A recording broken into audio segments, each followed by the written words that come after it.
আচ্ছা, এটা হচ্ছে ওইটার আবার একটা রিভার্স, কাইন্ড অফ রিভার্স কবিতা।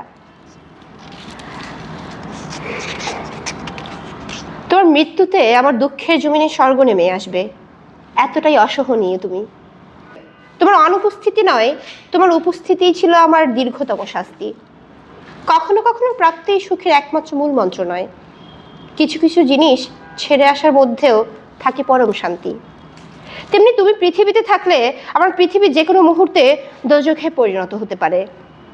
একসময় তুমি ছিলে আমার স্বর্গের দেবতা, আর আমি ছিলাম তোমার দেবী। কিন্তু তুমি অহেতুক নির্দয়ভাবে আমাকে বিসর্জন দিলে, যেন আমি কোনো স্বর্গের দেবী নই, বরং নিষিদ্ধ ফল গন্ধম। তাই এখন আর তোমার উপস্থিতি আমাকে আনন্দ দেয় না, দেয় না কোনো স্বর্গ সুখ। তোমার মৃত্যুতে তাই স্বর্গ নেমে আসবে আমার জমিনে, কারণ তোমাকে হারানোর বেদনা নয়, তোমার থেকে যাওয়াই আমাকে বেশি পোড়াচ্ছে।